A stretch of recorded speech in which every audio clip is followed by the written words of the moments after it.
le Vernet tente de retrouver une vie normale, tant bien que mal, depuis la disparition du petit Émile, 2 ans et demi.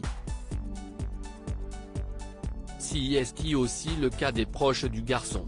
Ce sont 4 semaines déjà qui se sont écoulées depuis la triste disparition du petit Émile, 2 ans et demi. Le 8 juillet dernier, le petit garçon, alors sous la surveillance de ses grands-parents dans le Haut-Vernay, s'est volatilisé. Depuis, peu d'espoir de retrouver l'enfant en vie pour les enquêteurs, mais aucune piste n'est écartée ou privilégiée à ce stade de l'enquête. Alors que les battues ont repris dans ce hameau, toujours bloqué aux visiteurs, pour éviter une curiosité malsaine. L'arrêté visant à interdire la circulation dans le hameau du Haut-Vernay pourrait d'ailleurs être reconduit ce lundi matin par le maire, comme le rapporte BFM TV.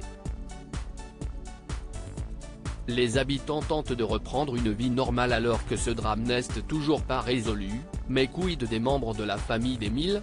Eux aussi tentent bien que mal de retrouver une vie normale.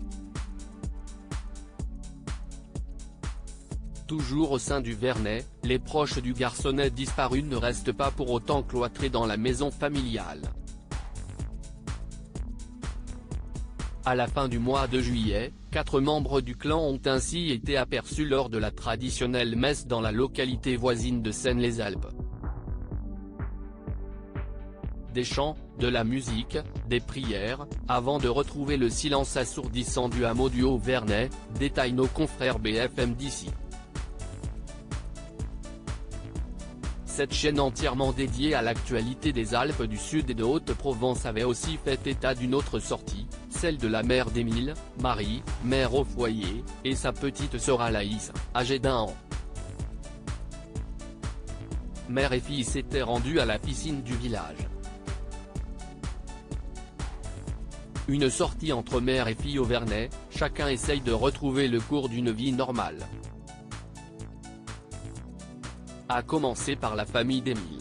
Ces derniers jours encore, sa maman, sa petite sœur, des oncles et tantes ont de nouveau été aperçus à la piscine du village juste avant la fermeture, ont partagé nos confrères, le 25 juillet dernier. La famille a pu profiter des joies du bassin, isolé des autres nageurs. Puis, ils ont regagné à nouveau le Vernet, toujours en proie au silence et à l'insoutenable latente.